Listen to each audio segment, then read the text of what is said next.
Bueno, buenos días, buenas tardes, buenas noches. Hoy 2 de octubre del año 2023, arrimados al Mingo, el canal de YouTube de José Domingo Blanco y Erika Mendoza Tobar. Hoy lunes Caracas con las dificultades de siempre, el sin servicio eléctrico. Nuestro amigo y compañero de ruta Alexander Campos está con nosotros. No va a poner la imagen simplemente porque en la zona donde está su oficina en este momento no hay luz y está conectado por datos. Por eso mismo vamos a utilizar el tiempo de la mejor manera. Bienvenido, Alexander, ¿cómo estás? Hola Víctor, ¿qué tal? Qué bueno, feliz inicio de semana. Me alegro que ya estés mejor de la ronquera de la vez pasada. Oye, sí, estoy mejor, aunque cuando yo vuelvo a oír los programas veo que todavía tengo, digamos, algunas dificultades. Pero en fin, oye, muchas gracias. Hoy es el Día de los Ángeles Custodios, del Ajá. Ángel de la Guarda, así que bien bueno, digamos, saber el que tenemos esa ayuda celestial a nosotros que nos resulta tan calamitoso vivir en Venezuela. Bueno, Así Alexander, es. vamos a darle de una vez al análisis de la realidad. Cuando nosotros nos imaginamos otra cosa, el servicio eléctrico nos recuerda dónde estamos y cuáles son los rigores que tenemos que sufrir para decir que estamos en Venezuela, que vivimos allí y para tratar de construir nuevas realidades en el país. ¿Cómo ves esta semana venezolana los desafíos políticos y sociales?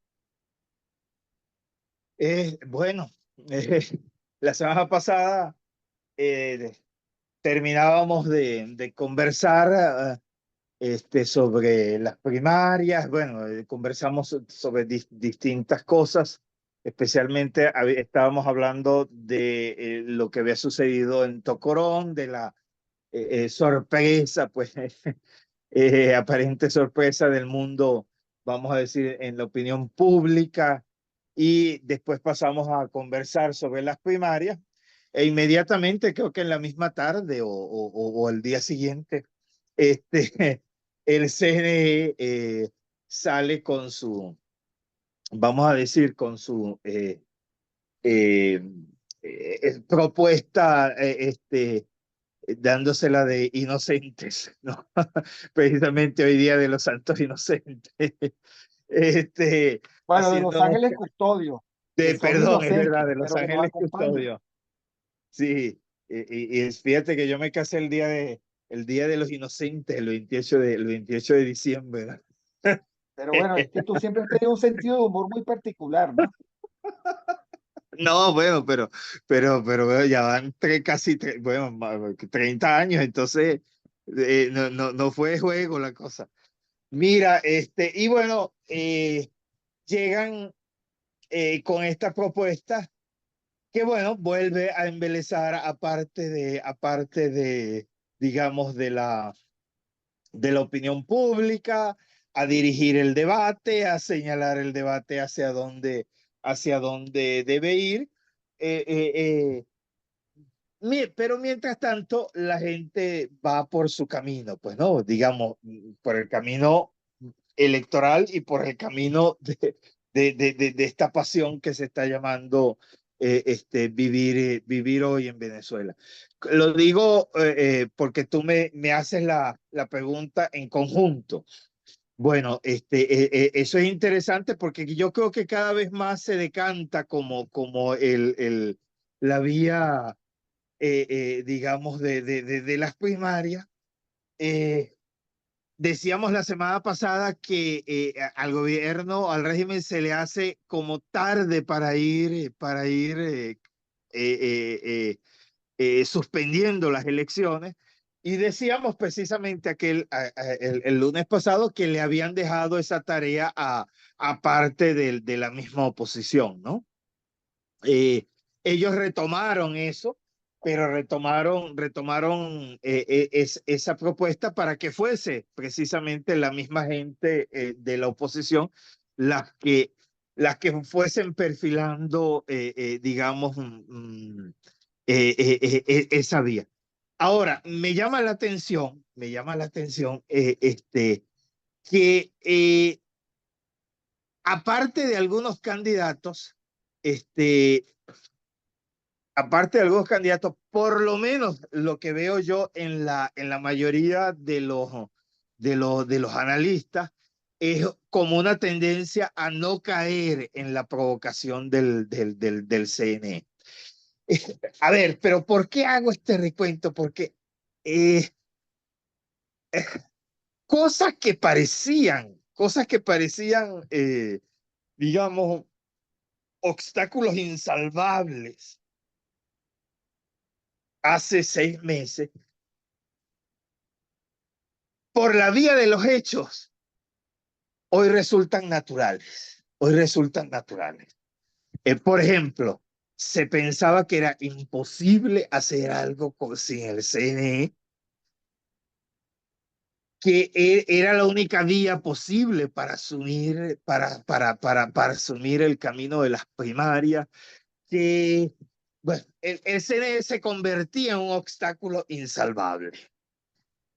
Y qué interesante, sí, la terquedad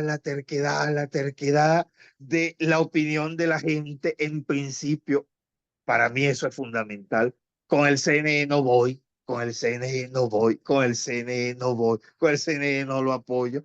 Bueno, hizo saltar, hizo que ese obstáculo se saltara y hoy se asume como lo más natural de que, bueno, el CNE ya veremos qué hacer con él en el 2024, pero ahorita no tiene nada que hacer. Ahorita, y lo podemos hacer nosotros, y lo vamos a hacer nosotros.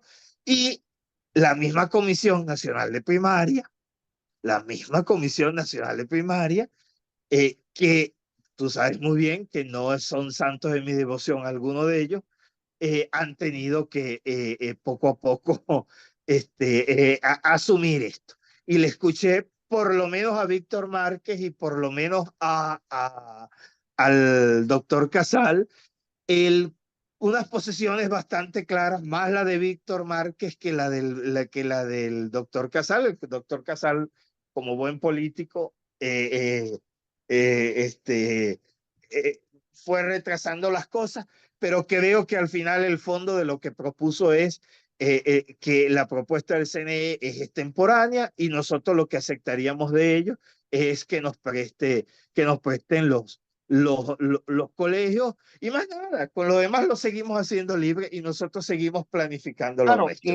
ese sería el mejor escenario. O sea, una disposición del CNE de facilitar los centros de tal manera que haya garantías, seguridades, y lugares propicios para que la gente exprese su voluntad, pero creo que está también clara en la oferta del CNE que es o todo o nada, ¿no? O sea, Claro, su oferta es una oferta de paquete. El claro, paquete incluye máquinas locales, pruebas, etcétera. Incluye también la indiferencia respecto de los candidatos que están inscritos, si están habilitados o no, pero también dicen claramente que es o todo o nada, ¿no? Hoy, por cierto, la comisión de primarias debe responder a esa oferta, ¿no? Y se plantea de nuevo el dilema de que en maqueta, efectivamente, en maqueta y disposición de los que están allí, parece muy fácil hacer la primaria por la cuenta, pero la realidad también indica la persecución feroz tanto a las comisiones regionales como a las ofertas de locales y sitios públicos que la comisión primaria ha recaudado. Eso no se puede claro. dejar por fuera, ¿no?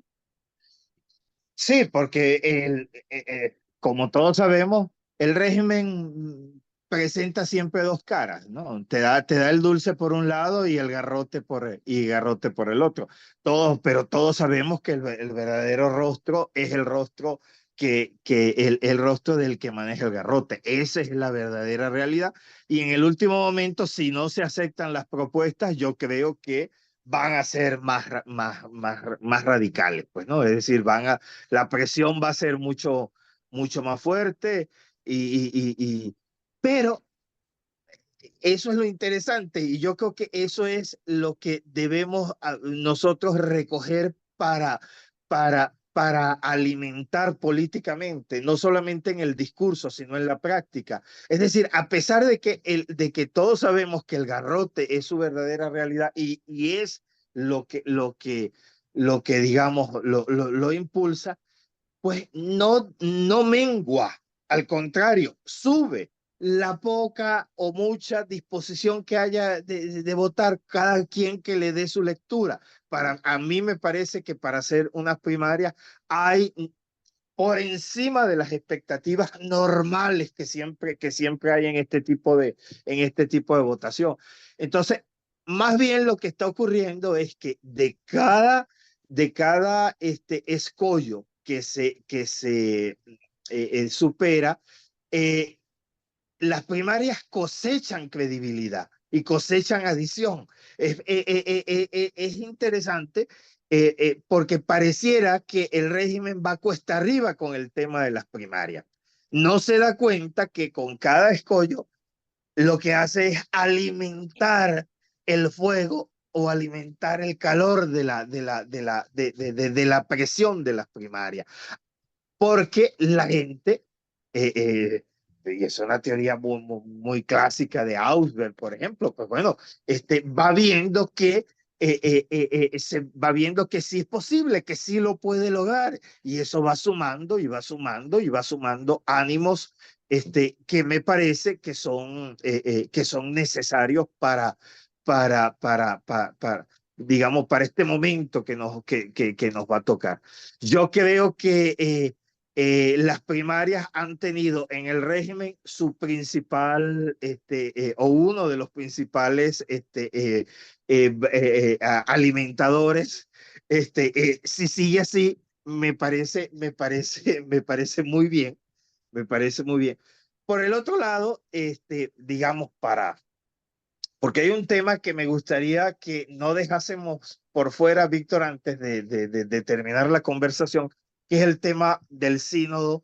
Yo quisiera dedicarle, aunque sea unos 5 o 10 minutos al final para conversar algo, porque creo que tenemos dentro de nuestros oyentes gente que pueda estar interesada en eso. Pero No, bueno, sí, mira, yo soy el primero que quiero oír tu interpretación, pero mira esto, me gustaría preguntarte lo siguiente. Supongamos que llega y se realiza la primaria en cualquier condición. Vamos a estar claros, la primaria tiene ya un ganador. Creo que tú lo dijiste alguna vez, ¿no? Ya, de verdad, todo parece indicar que es irreversible el que si las primarias se dan en el marco de una mínima decencia, de un mínimo respeto de la voluntad del elector y hay alguna expresión de eso que dicen las encuestas, la primaria la gana María Corina, que está inhabilitada. El, y entonces entramos a una nueva situación política y es que tenemos como resultado de la primaria un no candidato y una plataforma que sinuosamente todavía no termina por acordar o por decirle al país cómo es que se va a resolver ese problema. sí. Ni ella Bueno, tampoco lo dice. sí, yo creo que porque nadie lo sabe. Es decir, O sea, porque nadie se ha pasado por esa circunstancia, que es lo que yo siempre he planteado. Oye, no se puede ser tan instrumentales, porque eso es como un alta de insulina en el cuerpo social que después, digamos, queda en absolutamente nada, esas idas y bajas de adrenalina, ¿no? bueno, esa es una lectura, a mí me parece, digamos, importante esa lectura. El viernes, no, el jueves de la semana pasada, precisamente María Corina tuvo una entrevista con la gente de APEX, que es la Sí, Asociación la de los periodistas extranjeros. de los Periodistas Extranjeros, que bueno, en realidad yo, por lo que pude ver en la rueda de prensa, solamente de extranjera había una persona que era la del CNE, todos los demás venezolanos, pero trabajando para medios extranjeros. Entonces, en ese sentido es correcto, pues pero eso le da un gran valor porque, bueno, eran periodistas que no, es decir, que conocen, pues no llegaron aterrizando en el país, sino que aparte de la de CNE, que también sí tiene tiempo aquí en el país, pero los CNN, demás, ¿no? Creo yo. CNN, No sé, perdón, la no de CNN. CNN, porque bueno, Yo CNN, imagínate tengo, tú. tengo el CNE metido en la cabeza. No, la de CNN. Eh, pero bueno, ahí estaban periodistas que conocen este mundo como Eugenio Martínez, algunos muy puntillosos contra María Corina Machado, como el del País, que ya sabemos cuál es su posición. Pero ¿cuál es Este, su posición y la del país, además? y sabemos cuál es la del país. Pero es lo interesante porque esa pregunta no dejaron de hacérsela de distintas maneras, de distintas maneras. Todos estaban interesados en el día después, ¿no? En el día después porque bueno, el mismo Benigno Alarcón que estaba allí y todos los demás, pues daban como un hecho lo que hemos conversado, lo que acabas de decir tú, pues que estaban hablando con la ganadora de las primarias. Lo primero es que ella dio a entender que sí se había pasado, perdón, y hago referencia a esa entrevista porque es lo único que conozco del tema. Es decir, no conozco mayor otra cosa, pues no pertenezco a su círculo ni nada por el estilo. Entonces, es decir, conozco lo que dijo públicamente allí. Eh, Primero dio a entender que sí se habían pasado mucho por el tema, es decir, que no es una circunstancia que dan por un supuesto, dijo que lo habían trabajado, y eh, lo que me gustó es que, digamos, centra la discusión en defender la voluntad popular. Además, también dio la impresión de ser honesta, en ese sentido, ser honesta, que no sabe el camino que vaya a tomar. Y yo creo que eso es ser honesto porque en el sentido de que si ella me dice qué es lo que va a hacer, y si dice ahí qué es lo que va a hacer, primero estratégicamente está mal planteado. Es decir, algo tan delicado no puede plantearse públicamente, sí plantearle a lo mejor algunas líneas. Y después da a entender que en el análisis que tienen de los posibles escenarios, se pasean por circunstancias nacionales, circunstancias internacionales y además se pasea por y ahí me parece un acto pues muy maduro de ella, plantea que bueno, que en ese momento ya no solamente lo tendrá que pensar ella, sino que por voluntad popular, es decir, por voluntad de la gente, lo tendrá que pensar todos los que estén, los que fueron a primaria. Es decir, está abierta la posibilidad de que esa estrategia no sea planteada solamente por su equipo, sino que sea planteada por todos los que fueron a la primaria. Entonces, Claro, ojo, allí lo de siempre, porque la realidad es como es. Allí lo que estaría planteado son todas circunstancias que están fuera de su control. En primer lugar, seguro, hasta dónde puede llegar la presión sí, internacional.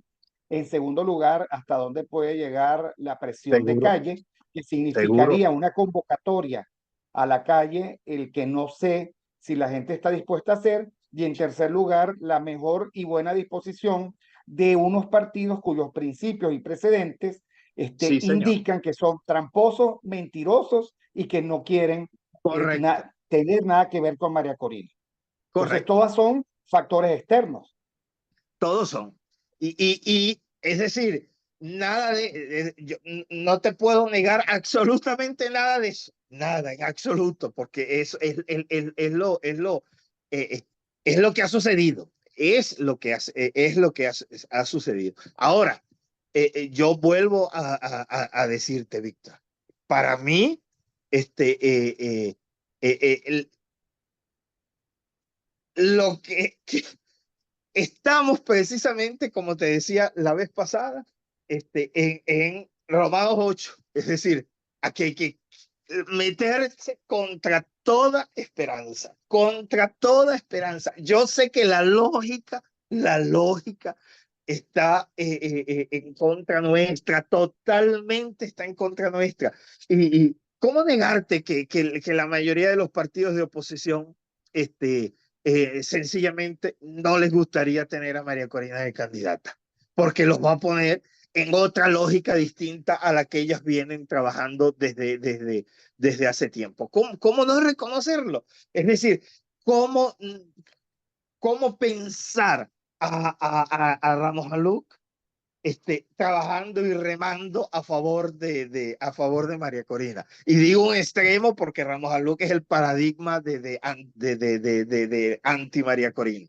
Es verdad. Es No, decir, y no solo eso, sino que el asco moral que daría ver que allí naufraga la diferenciación de María Corina. O sea, si María claro, Corina está dispuesta a tomar la mano de Henry Ramos o de cualquiera de ellos, implicaría que ella desconoce su espacio de diferenciación que la trajo hasta aquí y que empieza a nuclearse con lo que el país está efectivamente harto. O sea, si los partidos no inventan como de hecho siempre han hecho, unos resultados convenientes que los arriman todos al promedio, porque vamos a estar claros, todo lo que ellos hacen en términos de números está arreglado. Y de eso es acuerdo. algo más que una leyenda urbana. Entonces, No, imagínate tú un escenario en el cual el 80% de los votos lo saca María Corina, y el otro 20% se distribuye entre los 14. Eso es un escenario inaceptable para ellos. Van a arreglar los números. ¿Qué van a hacer? Van a reconocerla. Va a ser el jefe del comando de campaña. O sea, es una trampa de mil de peligros lo que está acuerdo. allí del país, ¿no? No, es que a ver, yo no puedo negar eso. ¿Cómo negarlo? Es lo que hemos vivido. Yo te insisto, estoy de acuerdo contigo, pero también creo, Víctor, que es lo correcto. Es decir, que yo creo que hacer lo correcto, lo éticamente correcto, que es defender la voluntad de la gente a toda costa, tenga las consecuencias que tenga para nosotros, es lo correcto además políticamente. Y creo que la verdad nos hará libres. Y esa expresión no es solamente retórica, es decir, me parece dentro cuando Jesús dice eso, te está diciendo que la fuerza regenerativa que tiene la verdad, la fuerza de mover que tiene la verdad es tan grande que hay que confiar en ello. Dejémonos llevar por eso. Ojo, ya veremos qué nos depara el camino. Hasta nadie pensó que hasta ahora íbamos a poder lograr algo. Nadie. Pero estoy seguro, en enero en enero de este año, ese era un escenario imposible. Nadie lo creía. Y te estoy hablando de gente involucrada en eso. A mí mismo me decían con algunos estudios, pues estás presentando una Venezuela que no existe. Hijo, estoy presentando la Venezuela de adentro. Ya veremos cuando estén dadas las condiciones. Bueno, vamos a ver. Como te digo, estamos en un momento de mucha oscuridad, en un momento de mucha oscuridad, y quizás en los momentos de mucha oscuridad es donde los saltos de fe son los saltos más constructores de algo posible. Si está sustentado en la verdad y si está sustentado en la gente, algo saldrá. Tú Después, sabes que sí. yo decía Ajá. ayer en la noche que yo, digamos, hice un programa, invité a una persona, me dijo que no iba a venir porque conmigo no iba a discutir esto que estoy discutiendo contigo, porque solo discuten ahora con los que les dan la razón y eso no es debate. Entonces, a mí se me ocurrió hacer un programa que llamé La Silla Vacía. Por supuesto, no aludí a nadie en lo particular porque no me significa tanta importancia. Ahora, yo al final, digamos, terminaba mi programa de esta manera, tratando de decir que la esperanza, pues la gente dice, ah, ok, lo que usted dice es que hay que perder toda esperanza. Y de hecho así cerramos el programa tú y yo la semana pasada, y no es verdad. La esperanza es fortaleza, más propósito, más sentido de realidad. O sea, tú Claro, tienes que construir esperanza desde la fuerza, desde tu fuerza interna, tu fe, tus convicciones, tus ganas de resistir y tus posibilidades de resistir, un propósito que es una mirada futura, que es lo que queremos, pero como tú lo planteas y lo planteas mucho mejor que yo, fundados en la verdad. La realidad es la verdad y la verdad es la realidad. O sea, sin alucinaciones quijotescas. Si no es claro. una falsa esperanza, es una falsa esperanza. Entonces, está absolutamente claro, porque además tú lo has estudiado, que el pueblo tiene fortaleza y vaya que lo demuestra, ¿no? Ante dilemas tan complicados como no hay escuelas. Tú mejor que nadie puedes decir, efectivamente, no hay escuelas, pero sí hay educación, porque de alguna manera se busca la forma, ¿no? En medio de un Mm, drama terrible, imperfecto, se busca la forma. Eso es fortaleza. Imagen del país, yo creo que la gente lo tiene también. Y sentido de realidad, creo que la gente, el venezolano, lo tiene. Ya no se deja embaucar, aunque le concede el beneficio de la duda a ciertas iniciativas. Y creo que en ese sentido, el ciudadano está dando lecciones al político y no al revés.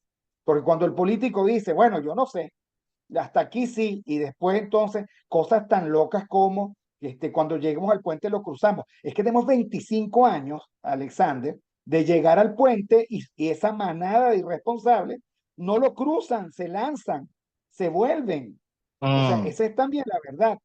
claro. Recuerda la voluntad del elector que ellos convocaron el 16 de julio. Esa misma noche ellos los traicionaron y Ujú, los defraudaron. ujú, Y el cuento reciente, todos lo saben, todos lo ujú. saben. Ahora, sí me interesa mucho que tú quieres, a ver, Alexander Campos tiene una doble cualidad, mis queridos amigos, además de ser un investigador de los mejores investigadores del país. El Centro de Investigaciones Populares es, desde mi punto de vista, el centro más serio de investigación social en Venezuela porque es mucho más autónomo y ni se compra ni se vende. No tiene tarifa. Dice lo que tiene que decir y si la gente quiere oírlo, pues los contrata o los hace participar en investigación. Entonces, Alexander es un investigador de verdad, igual que la profesora Mirla y el resto del grupo. Pero lo segundo es que Alexander vive la circunstancia de la iglesia, o sea, la vive. Es un activista de primera línea también. ¿Activista en qué sentido? Vive la parroquialidad, digámoslo así. No sé cómo Mm, llamar. Y así está es. planteado en este momento un desafío que yo no sé si ha estado bien o mal llevado. Por ahora son mucho más los problemas que ha planteado que las soluciones. Y de nuevo, a la iglesia le pasó como al gobierno con la primaria, ¿no? Ujú, Pareciera que se le fue el sínodo de las manos, porque después de tanta reflexión no va a decir, bueno, ya los escuchamos, chao. Volvemos a hablar otro día. O sea, ¿en qué anda ujú. el sínodo de la sinodalidad? Sinodalidad. Sí, sí. Vamos, quizás entonces hay que dedicarle un momentico a entender qué es sinodalidad. Ve, el sínodo es comunión. Sínodo significa comunión. El sínodo de la sinodalidad no es precisamente una redundancia, es precisamente es reunirnos para pensarnos a la iglesia no como estructura jerárquica, sino como estructura de comunión. Digamos, la intención con la cual fue convocada. Pensar una iglesia no ajustada a los tiempos, no es esa la propuesta, sino ajustada al evangelio, que es distinto, Evidentemente que el evangelio dentro de su propuesta está, o de la propuesta de Jesús, está hacerse historia. Y en ese sentido, ajustarse a los tiempos significa estar en la historia. Pero muchos leen eso de hacer de la iglesia una iglesia del tiempo presente como que, bueno, que la iglesia tiene que acomodarse. No es eso, no es la propuesta, no, es pensarnos a partir de nuestras propias realidades y no estar a la moda, no estar a la moda. Eso es lo que siempre. Entonces, en ese sentido empezó hace ya 2 años y medio, casi 3 años, el Papa convoca un gran sínodo. Significa que eh, la iglesia a través de los obispos, porque ese es el sínodo, a través de los obispos, que son, digamos, los representantes de la iglesia en cada localidad, se centra en un tema, se centra en un tema.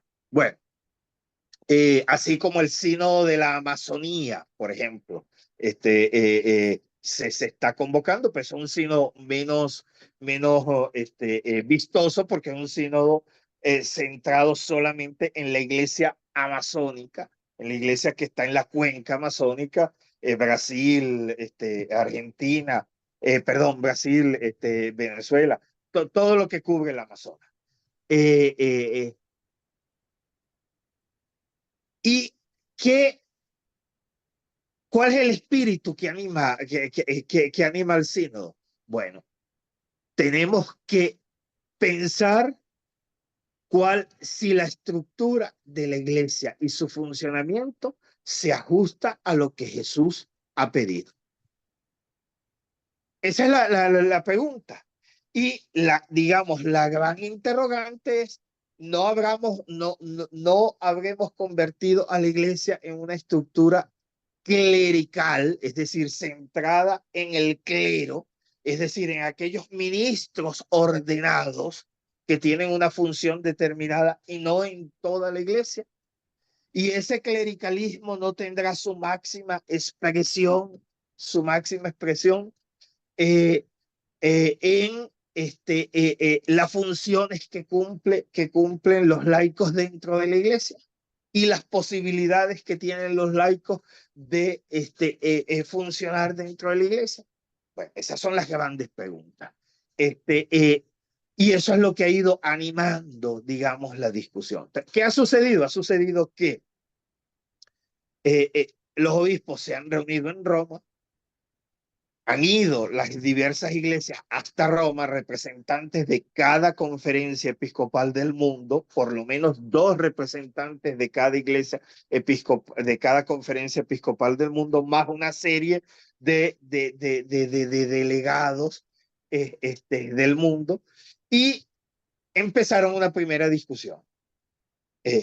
Y dijeron, para hacer este sínodo realmente algo sinodal, es decir, dialógico, tenemos que devolver esa discusión, ya no hacerlo en Roma, sino que hacerlo en las distintas iglesias locales. Entonces, se devolvió esa discusión a cada iglesia, las conferencias episcopales tuvieron su discusión y las conferencias episcopales, a su vez, los llevaron a la parroquia.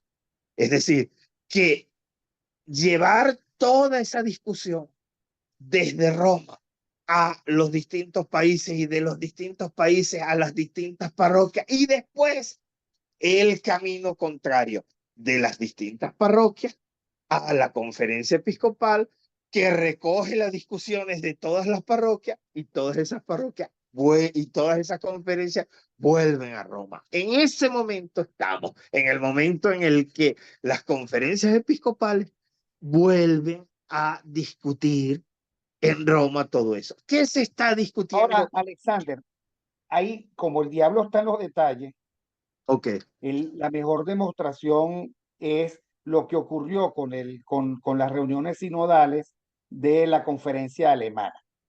sí, ¿Por qué digo que están los detalles? Porque al final de las parroquias, o digamos desde la base, existen 3 o 4 puntos de tensión. En primer lugar, el papel de la mujer en la iglesia.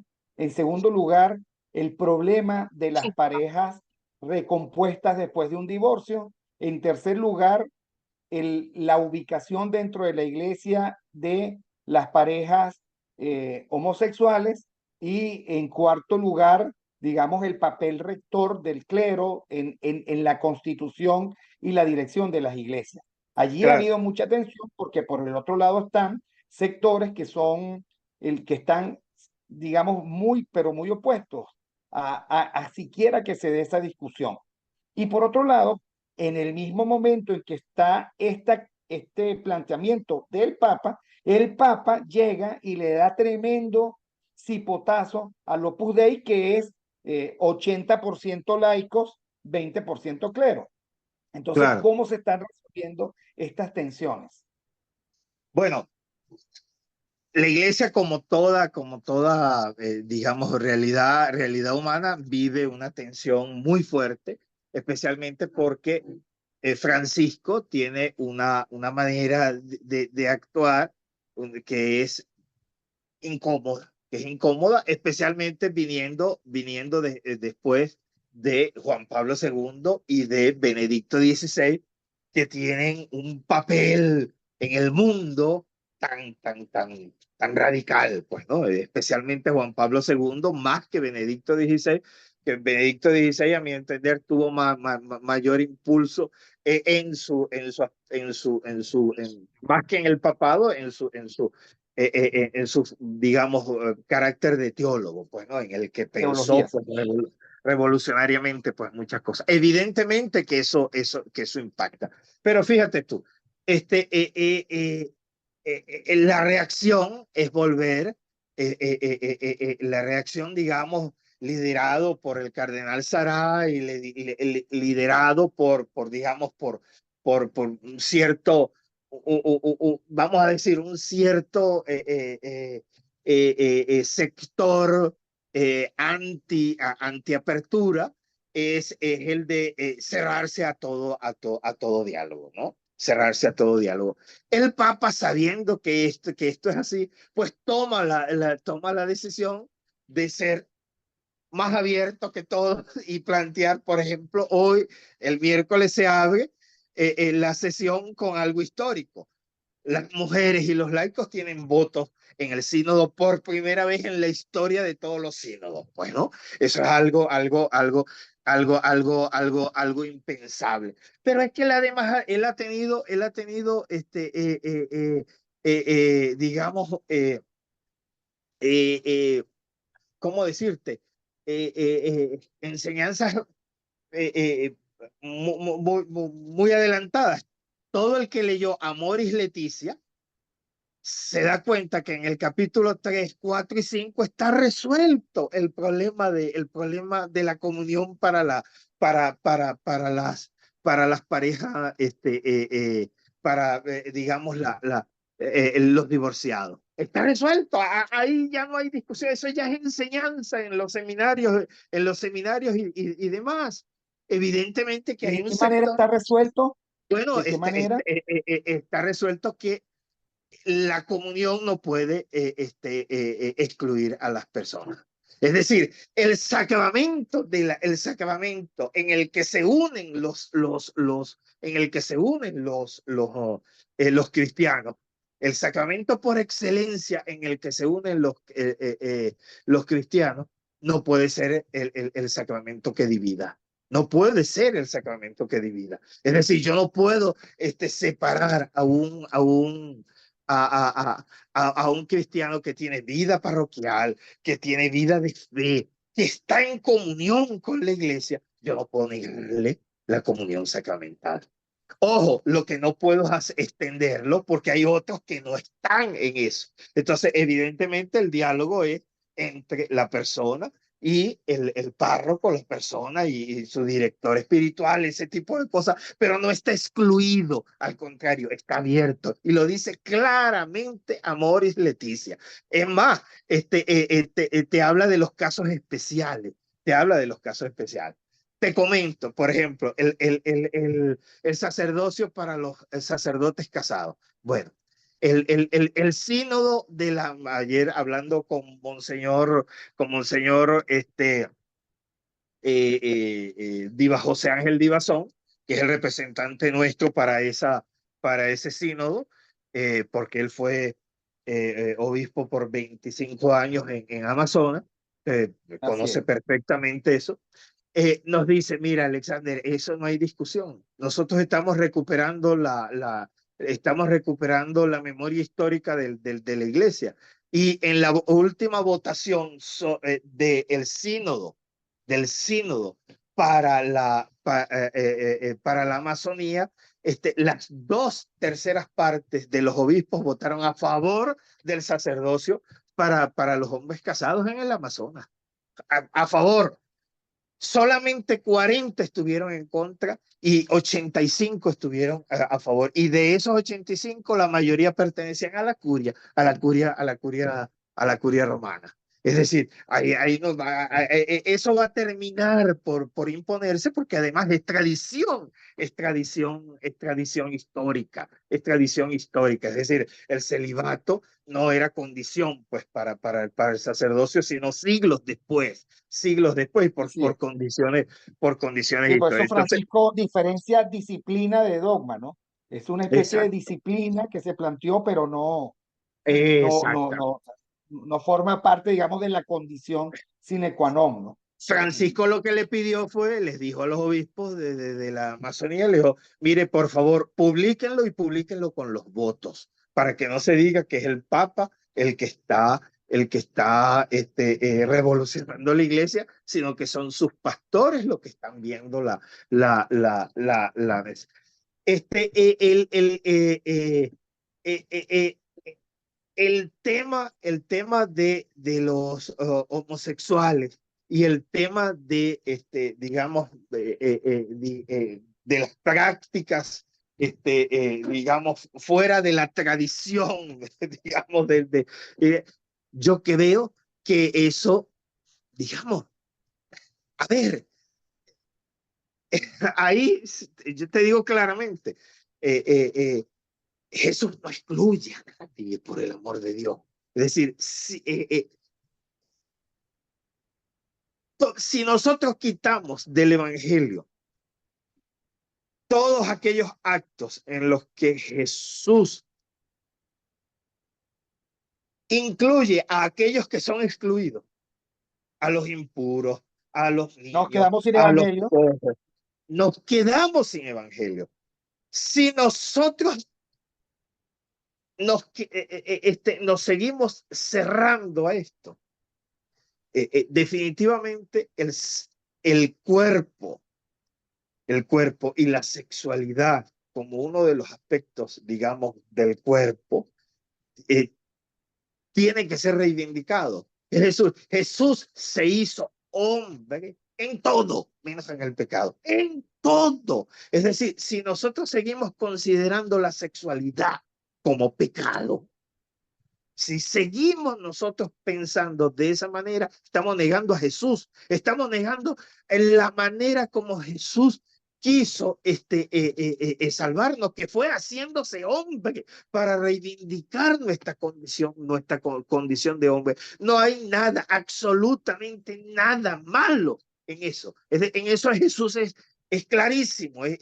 de una diafanidad tremenda, pero de alguna manera el cuerpo se fue convirtiendo en el gran enemigo del espíritu, cuando en realidad no hay salvación que no pase por el cuerpo. No existe ninguna salvación que no pase por el cuerpo.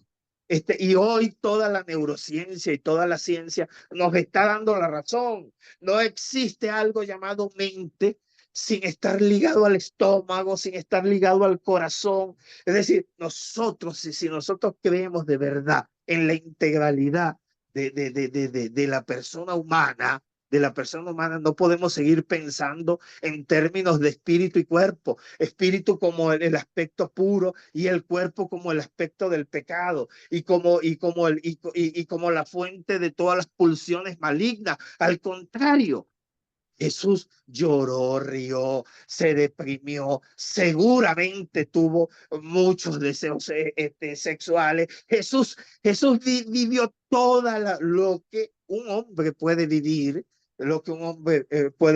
menos en el pecado. ¿Qué significa menos en el pecado? Sin dejar que eso te separara de Dios. Más nada, más nada. Entonces, a mi entender, antes que hablar de homosexualidad, antes que ponerse a hablar de esto, nosotros tenemos que ponernos a pensar cuál es nuestra concepción teológica del cuerpo y de la misericordia de Dios. Y a partir de ahí ya veremos que las cosas aparecen menos drásticas. Víctor, el problema, Víctor, es que el Papa llega a esta convocatoria con una incongruencia tremenda. Una incongruencia tremenda. ¿Cuál es la incongruencia entre lo político y lo teológico? Es decir, la defensa de la vida que el Papa hace, entre ellos Provida y todas estas cosas, pero la defensa de la vida en términos en general que el Papa hace, en términos teológicos, toda esta renovación, todo esto que está haciendo en términos teológicos y eclesiásticos, lo opaca con su posición política. Es decir, es una posición política en la que se defiende la muerte. Es decir, no él, porque él no toma posición política, pero sí toma posición ante los que toman posición política. Y eso Es que el Papa, defiende esa claro, y esa posición es la política. gran indisposición de los que aquí vivimos. Entonces, tener que Exactamente. calar a un Papa castroperonista, ¿ok? Correcto, Que toma correcto, posición, por ejemplo, y que dice que Milei es como Hitler y que nunca ha juzgado hacia Cristina Kirchner, que es una ladrona de pie a correcto, cabeza. O correcto. lo que dice que él tiene una relación muy intensa con Raúl Castro. Entonces, cónchale, caramba, pero el Espíritu Santo ahí tiene un punto ciego con Francisco, que no quita que él finalmente tenga otras dimensiones teológicas muy razonables, pero él Eso, con su posición ha dividido también eso es correcto. la Y mirada sobre su legado. eso forma parte, Víctor, de precisamente nuestra naturaleza. Pues, es decir, nosotros no podemos confundir el hecho de que en algunos sectores, en algunos aspectos, el Papa tenga una posición bien clara y en otros tenga una posición bien oscura. Eso forma parte de la vida tuya y de la vida mía, y nos toca a nosotros discernir y no dejarnos seducir. Nosotros como católicos no tenemos obligación de aceptar su posición política. Esa es la posición política del Papa. No es la posición política de la Iglesia, ni debe ser la posición política de la Iglesia. Y parte de nuestra libertad como hijos de Dios y aceptando el reto de la sinodalidad es decirle a él y a todas las autoridades: usted se equivoca aquí porque este señor es odio, este señor, hablando de Maduro, hablando de esto, y Es este señor, muerte, es odio, es muerte, es represión, exactamente. represión. O Y, sea, y nos toca a nosotros tomar posición ante eso. Eso no significa que no seamos maduros y poder decir en esto está abriendo camino. Eh, no, no, sin Tú y duda, yo sin somos duda. padres de familia, Víctor. Tú y yo somos padres de Sí, sí. familia. Tú y yo convivimos pues con nuestros hijos y ellos con nosotros y tenemos luces y tenemos oscuridades, pero nos amamos. Así. Y el hecho de que nos amemos es lo que hace familia. Pero además yo rescato porque, miren, esto no se puede comprender si no hay una vivencia de base, de base. muy comprometida con la iglesia de verdad, que es la iglesia, digamos, de las comunidades, ¿no? Y solo salva la iglesia la mirada compasiva y no excluyente de todos los que se acercan y construyen bien en lugar de mal. Y imagínate que uno ande con una piedra apedreando al que se divorció, al que es gay, al que, no, bueno, la iglesia estaría semi vacía, no diría vacía, pero semi Por vacía, favor, ¿no? Yo ayer ¿no? estaba en misa, y tú sabes que aquí en Guadalajara, tú conoces la iglesia a la que voy, porque te la he mandado en foto y Sí. todo.